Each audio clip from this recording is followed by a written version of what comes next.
कभी किसी फोटो को देखा है जिसमें सब कुछ सेम हो, सिर्फ आप ही मिसिंग हो, और फिर अगले दिन वो दुनिया आपको ही कह दे तुम तो कभी थे ही नहीं। स्वागत है आपका bedtime tales by AJ में, जहां कहानियां सिर्फ सुनी नहीं जाती, महसूस की जाती हैं। आज की कहानी एक ऐसी सच्चाई की है जो तस्वीरों की तरह सीधी लगती तो है, पर होती कभी सीधी नहीं। रिद्धन हमेशा से अपनी दादी के साथ पुराने एल्बम्स देखना पसंद करता था। उनके घर का एटिक पुरानी यादों से भरा था, फोटोग्राफ्स, टेप्स, लेटर्स, सब कुछ। पर उस रात एटिक की खामोशी में एक चीज उसके दिल को थोड़ा सा खींच रही थी। दादी ने एक फोटो निकाली। ये 2008 की पिकनिक की तस्वीर है। रिद्धन बड़ा प्यार से फोटो को देखता है, पर उसका चेहरा एकदम स्टिफ हो जाता है। पिकनिक की फैमिली फोटो में उसकी जगह कोई और लड़का खड़ा था, लगभग उसी उम्र का, पर अनजान, कभी देखा ही नहीं। दादी, ये कौन? रिद्धन का आवाज हिल रही थी। दादी ने हैरानी से उसकी तरफ देखा। रिद्धन, ये तो हमेशा से विवान था, तुम्हारा कजिन। तुम तो तब पैदा भी नहीं हुए थे। रिद्धन का दिमाग ब्लैंक हो गया। कजिन? विवान? उसने कभी कोई विवान नाम का लड़का देखा ही नहीं। वो फोटो लेकर अपने रूम में चला गया, लाइट ऑफ की, स्क्रीन की ग्लो में फोटो को जूम करता रहा। उस दूसरे बच्चे की आंखों में कुछ अजीब था, जैसे वो कैमरा को नहीं, रिद्धन को देख रहा हो। अगली सुबह वो सीधा माँ के पास गया। माँ, ये विवान कौन है? माँ ने कैजुअल टोन में बोला, रिद्धू, तुम दोनों बचपन में कितना टाइम साथ बिताते थे, याद नहीं? रिद्धन का हार्ट रेस करने लगा। याद? उसे तो सिर्फ अपना लोनली चाइल्डहुड याद था, बुक्स, ड्राइंग्स और खाली घर। रात हुई, पर इस बार रिद्धन ने एटिक दोबारा खोला। जब सेकंड एल्बम खोला, उसका दिल डूब गया। दूसरी फोटो भी बदल चुकी थी। इस बार स्कूल एनुअल डे की, और फ्रंट रो में उसकी जगह विवान। पर इस बार कॉर्नर पर एक छोटा सा नोट था। हाथ की लिखाई अजीब थी, पर readable. You are losing your place. Riddhan ने नोट को हाथ में लिया। उसका हाथ थोड़ा थर्राया। ये किसने रखा होगा? एल्बम तो एटिक में बंद था। रात के 2 बजे उसे नींद नहीं आ रही थी।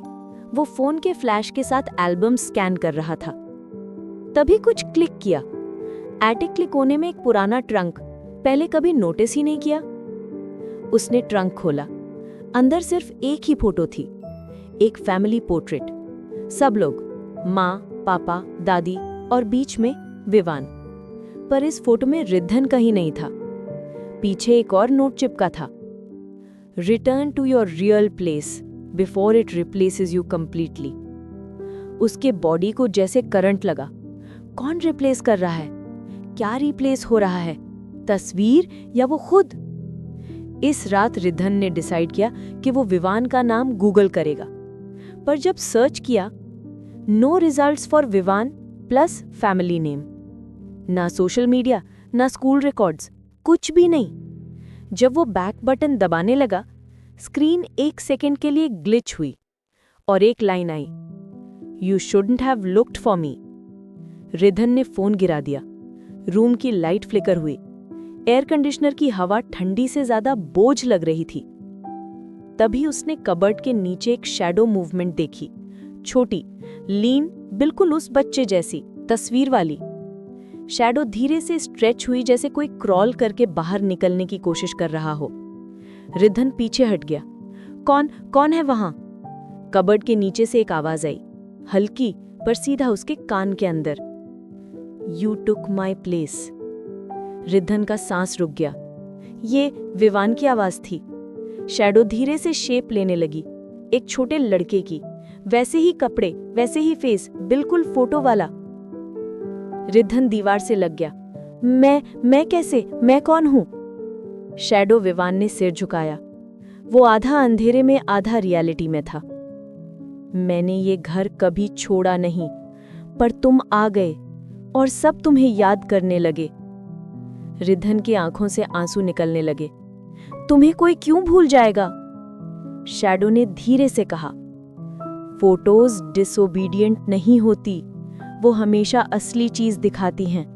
बस तुम उन्हें देखने लगे और तुमने मेरा जगह ले ली। रिधन समझ गया, ये दुनिया स्टेबल थी जब तक वो एल्बम को छोड़ देता था, पर जैसे ही उसने मिसिंग चेहरा नोटिस किया, दुनिया ने करेक्शन स्टार्ट कर दिया। मैं वापस कैसे दूं? रिधन फुसकारा। शैडो रुक गया, फिर एक लाइन बोली, बस लास्ट फोटो खोलो। रिधन एटिक में भागा, ट्रंक खोला, एक नई फोटो रखी थी। फोटो में विवान बीच में था और पीछे एक हल्की सी faded figure, Ridhan, almost transparent. नीचे लिखा था, take your real place. Ridhan ने फोटो को हाथ लगाया और उसके हाथ हल्की सी नम हो गए। उसका चेहरा धीरे धीरे फेड होने लगा, जैसे कोई रब कर रहा हो।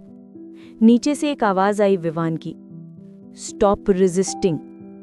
एल्बम के पेजेस खुद ब खुद पलटने लगे। सारी तस्वीरों में रिधन पीछे जाता जाता बिल्कुल बैकग्राउंड में एक शैडो बनने लगा और विवान सेंटर में। लाइट्स ऑफ हो गए और उस रात सिर्फ एक ही चीज सुनी गई, थैंक यू फॉर रिटर्निंग।